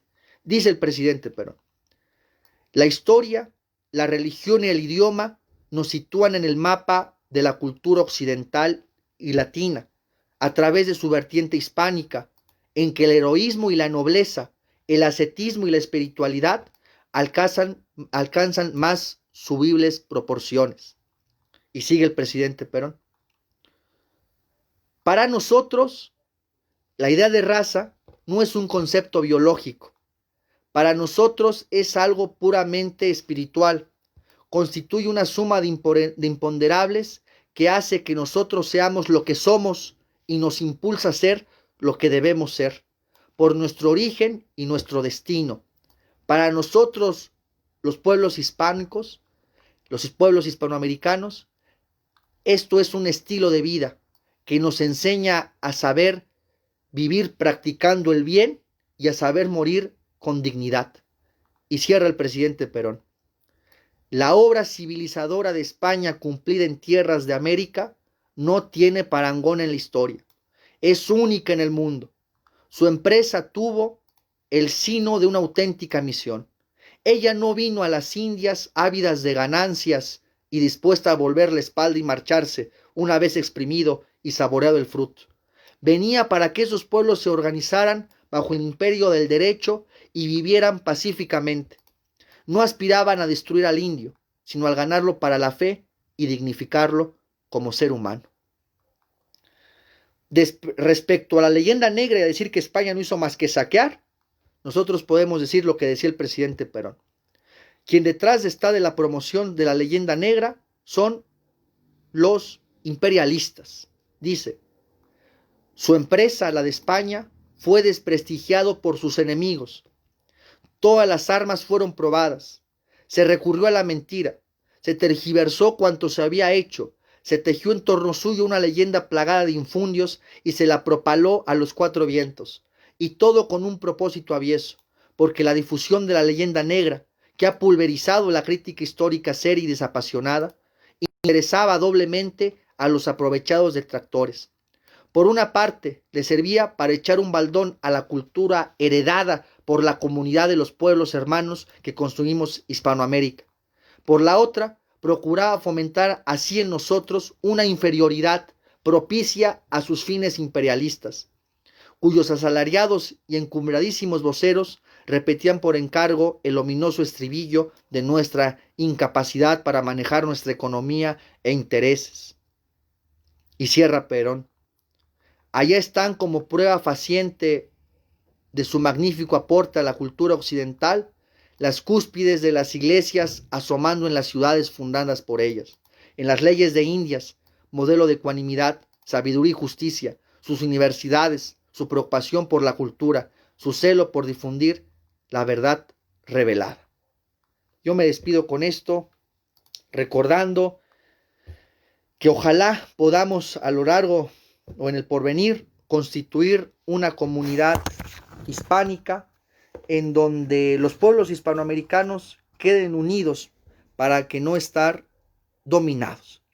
Otro pensador argentino llamado Juan José Hernández Arregui dice: es falso que el sentimiento antiespañol haya sido el factor desencadenante de las independencias. Tampoco las masas indígenas fueron separatistas en su momento. Fueron las capas altas, tanto españolas como criollas, las que abrieron de sacrificar la unidad de América al entrar como clases subordinadas al comercio mundial, es decir, a Inglaterra, que se volvía en ese momento el país dominante. Yo me despido remitiendo a este libro, España frente a Europa, de Gustavo Bueno. Lo pueden adquirir, lo pueden comprar, lo recomendamos ampliamente. Y recordando que tenemos 3 vías en este momento para nuestra región. O quedamos absorbidos en la órbita norteamericana, más si llegan los demócratas, o quedamos pulverizados jugando a la Pachamama, a Evo Morales. Vean cómo acabó Evo Morales, derrocado. O buscamos la unidad sobre la base de nuestro pasado común con España y formamos una unidad hispanoamericana que nos lleve a, como decía el general Perón, a estar unidos para no estar dominados, ni por unos ni por otros, ni por yanquis ni por chinos, que podamos nuestros pueblos tener vigor y fuerza económica. Mis queridos amigos, feliz 12 de octubre y siempre nos vamos a despedir con la consigna de que viva un México justo, libre y soberano, y hoy podemos añadir que viva una Hispanoamérica justa, libre y soberana también entre sus partes. Muchas gracias. Esto fue una plática nacionalista y revolucionaria con su amigo Axel Juárez. Hasta la próxima. Muchas gracias.